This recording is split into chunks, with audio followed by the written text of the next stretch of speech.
समसामयिक विषयमा बोल्नका लागि समय माग गर्नुभएको छ। अब उहाँलाई समय उपलब्ध गराउँछु।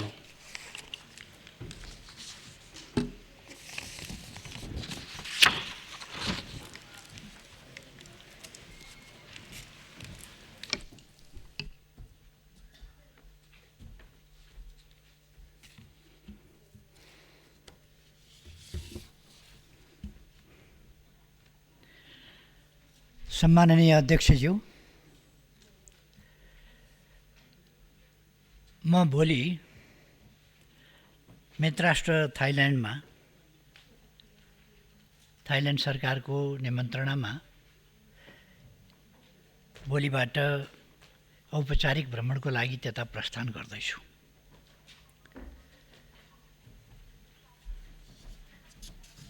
कूटनीतिक सम्बन्ध स्थापना भएको 65 वर्षसम्म एक पटक धेरै अघि थाइल्यान्डका प्रधानमन्त्रीज्यूको नेपाल भ्रमण भएको रहेछ। तर हाम्रो तर्फबाट यी 65 वर्षहरूमा एउटा पनि औपचारिक भ्रमण भएको रहेनछ। त्यसकारण यसपटक औपचारिक भ्रमणको लागि म थाइल्यान्ड जाँदैछु।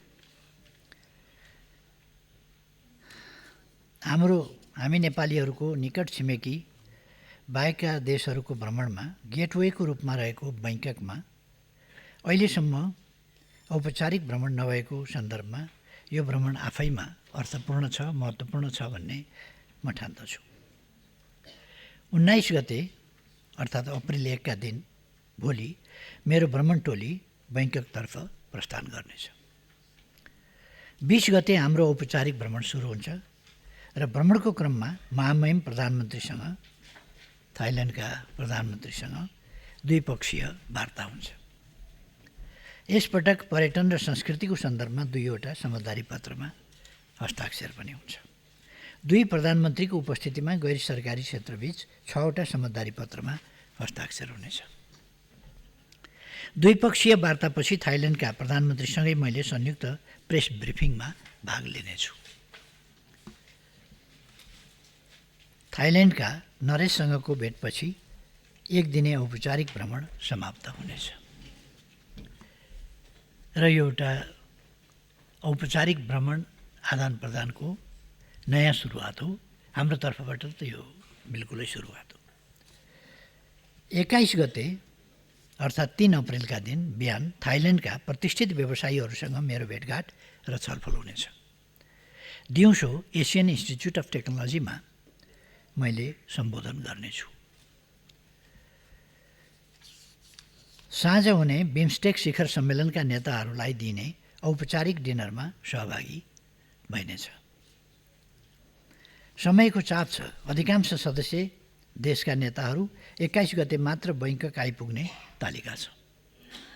तर पनि शिखर सम्मेलन लगत्तै बाँकी मुलुकका नेताहरूसँग सम्भव भएसम्म साइडलाइन वार्ताको योजना गरिएको छ। 22 गते हामी बिम्स्टेक शिखर सम्मेलनमा सहभागी हुनेछौँ। बिहान मेरिटाइम ट्रान्सपोर्ट कोअपरेसन एग्रिमेन्टमा हुने हस्ताक्षर समारोहमा सहभागी हुनेछु र दिउँसो शिखर सम्मेलनलाई सम्बोधन गर्ने कार्यक्रम रहेको छ। साँझ दूतावासमा हुने कार्यक्रमसँगै हाम्रो भ्रमणका कार्यक्रम सकिनेछन्। 23 गते हामी स्वदेश फर्किनेछौँ। अध्यक्ष महोदय, गत चैत 15 गते 2वटा राजनीतिक कार्यक्रमहरूबारे प्रशासनलाई जानकारी गराइएको थियो। दुवै कार्यक्रम शान्तिपूर्ण र संवैधानिक दायराभित्रको हुने भनिएको थियो। शान्ति सुव्यवस्था कायम राख्दै विरोध आलोचनाको संवैधानिक अधिकार सुनिश्चित गर्न सरकारले हुन सक्ने अवाञ्छित घटनाप्रति आयोजकहरूलाई सचेत गराएको थियो। यस सम्मानित सदनमा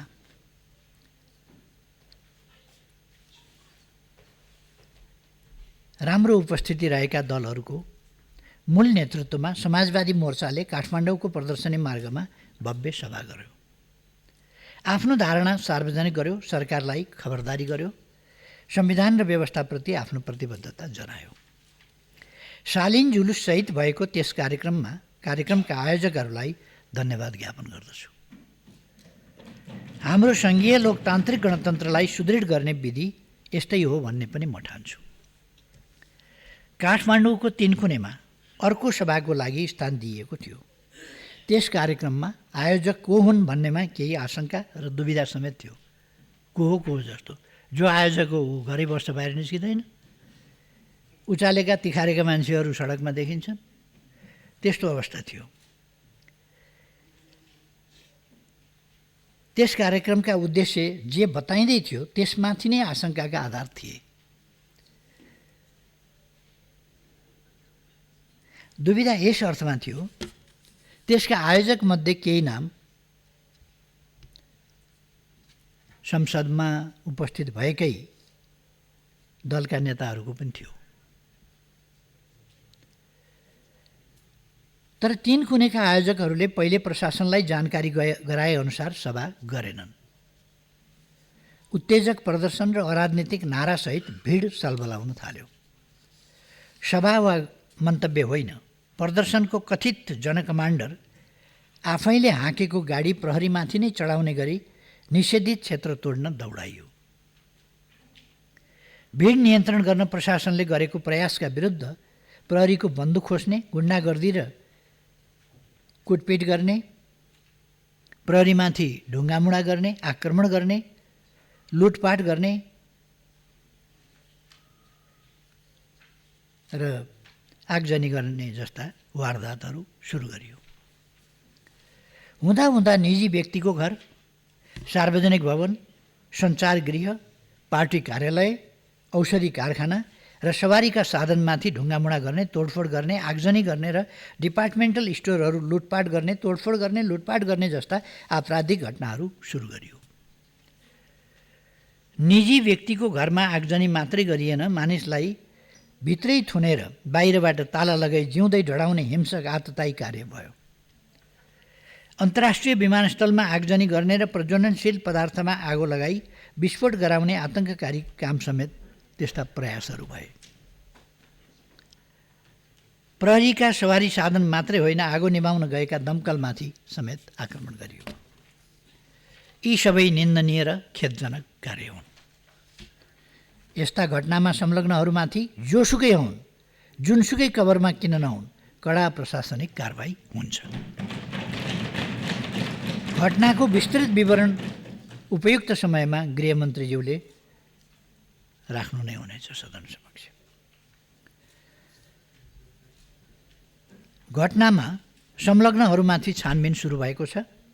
यसका योजनाकार को हुन् र को संलग्न छन्, सरकारले यस सन्दर्भमा निष्पक्ष र निर्भीक छानबिन र अनुसन्धान गरिरहेको छ। यस घटनाको पृष्ठभूमिमा करिब 1 वर्ष अघिदेखिको घटनालाई अध्ययन गर्नु आवश्यक छ। सरकार व्यवस्था र संविधानप्रति अनास्था, घृणा र भ्रम फैलाउन एउटा तत्त्व त्यसै बेलादेखि क्रियाशील थियो। मौका खोजिरहेको थियो। धर्म, संस्कृति, परम्परा जस्ता संवेदनशील विषयमा अनावश्यक टिप्पणी गरी साम्प्रदायिक सद्भाव बिथुल्ने र खास समुदायमाथि आक्रमणमा उक्साउने काम गर्दै आएको थियो। ऋण तिर्न पर्दैन भन्दै ऋणीहरूको भावनात्मक संवेदनामाथि खेल्ने र बैंक वित्तीय संस्था ध्वस्त पार्ने खेतीमा त्यो तत्त्व सक्रिय थियो। यसैबीच पूर्व राजा ज्ञानेन्द्र शाहले गत फागुन 7 गते आफू अघि बढ्ने र साथ देऊ भन्दै वक्तव्यबाजी गर्नुभयो।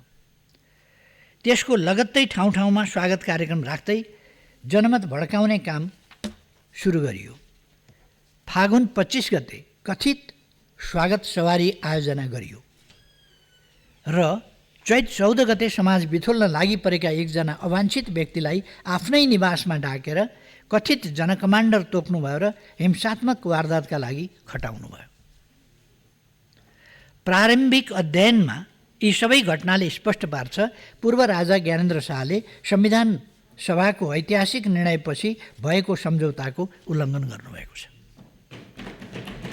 त्यतिखेर नागरिकको हैसियतमा शान्त जीवन बिताउने, नागरिकको कानुनी र संवैधानिक अधिकार प्रयोग गरी व्यापार व्यवसाय सञ्चालन गर्ने, पूर्व राष्ट्र प्रमुखको हैसियतमा सरकारले सुरक्षाको प्रबन्ध गर्ने र उहाँलाई नागार्जुन दरबार प्रयोग गर्न र उहाँको मातालाई प्रयोग गरिरहेको नारायण रेड्डी दरबार परिसरको भवन प्रयोग गर्न दिने सहमति भएको हो। हाल राष्ट्रिय सभाका माननीय सदस्य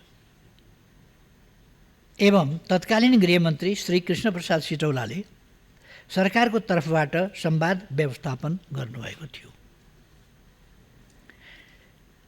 आपराधिक घटनामा संलग्न कसैले पनि उन्मुक्ति पाउनुहुन्न।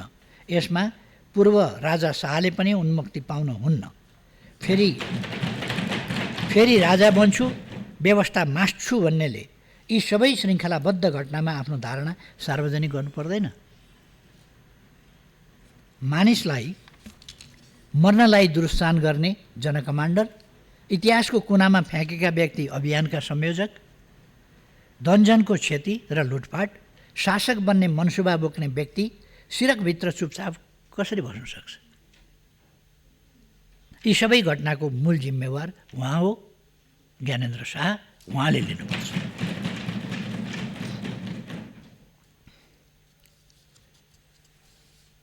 बाँकी छानबिन र कारबाहीको सिलसिला अघि बढिरहेको जानकारी गराउँदछु। ताज्जुबको कुरा त के छ भने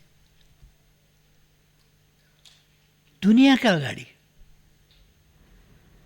सांसद भएपछि कहिले कहिले आफै मन्त्री, उपप्रधानमन्त्री के भएर संविधान मान्छु भन्ने शपथ लिएर, ईश्वरका नाममा शपथ लिएर, देश र जनताका नाममा शपथ लिएर आफैले गरेको प्रतिज्ञा, आफैले खाएको कसम पालना गर्नु पर्दैन? शपथ पालना गर्नु पर्दैन? यो संविधानप्रति वफादार छु, संविधानको पालना गर्छु भन्ने शपथ पालना गर्नु पर्दैन कि त्यो एउटा तमासा मात्रै हो? त्यो एउटा छद्म अवसरको खोजी मात्रै हो? त्यसो भएर संसद संविधानको विरोध गर्ने थलो होइन भन्ने कुरा म स्पष्ट पार्न चाहन्छु। संसद लोकतन्त्रको विरोध गर्ने थलो होइन भन्ने म स्मरण गर्न चाहन्छु।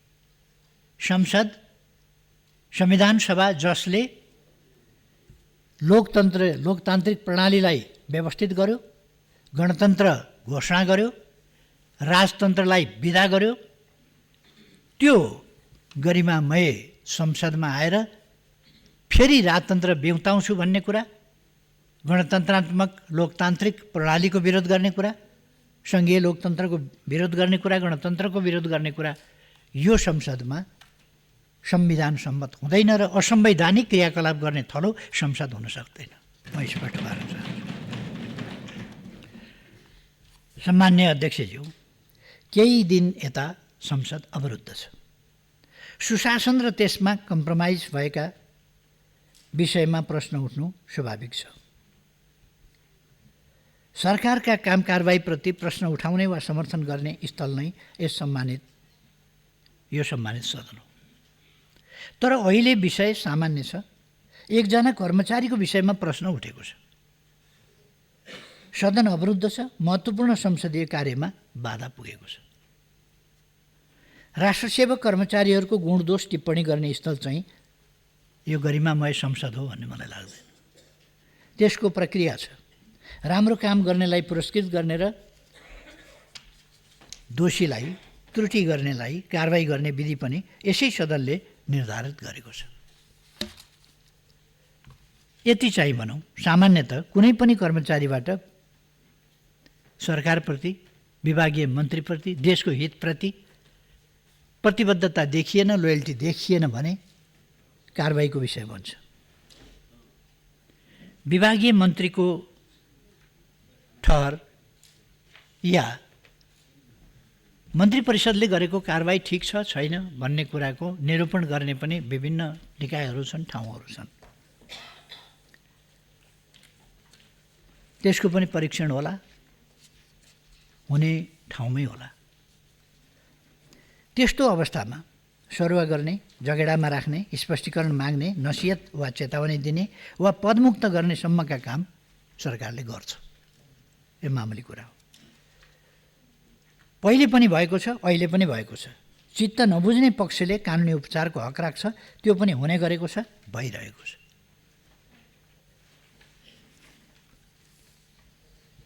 अहिले यो विषय सम्मानित अदालतमा विचाराधीन छ। यसमा थप चर्चा परिचर्चा गर्न विधिसम्मत हुन्न भन्ने यस सम्मानित सदनलाई जानकारी नै छ। त्यसैले यस विषयमा थप बहस नगरौँ। सम्बन्धित निकायलाई आफ्नो काम गर्न दिउँ।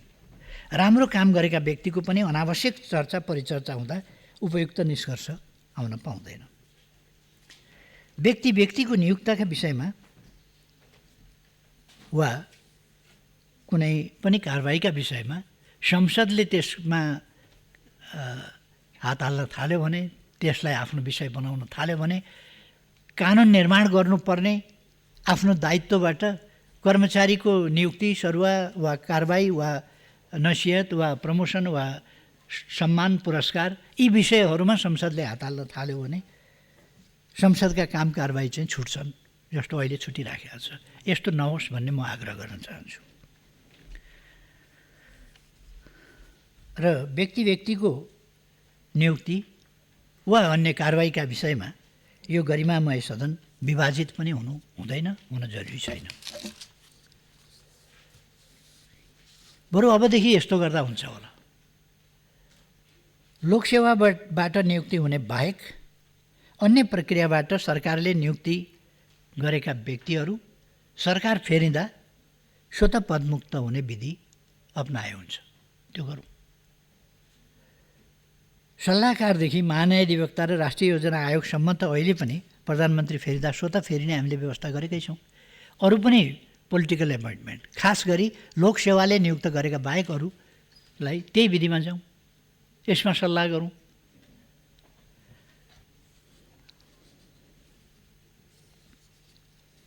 विशेष गरी म प्रतिपक्षका मान्यज्यूहरूलाई अनुरोध गर्दछु, अहिलेको विषम परिस्थितिलाई हामी मनन गरौँ।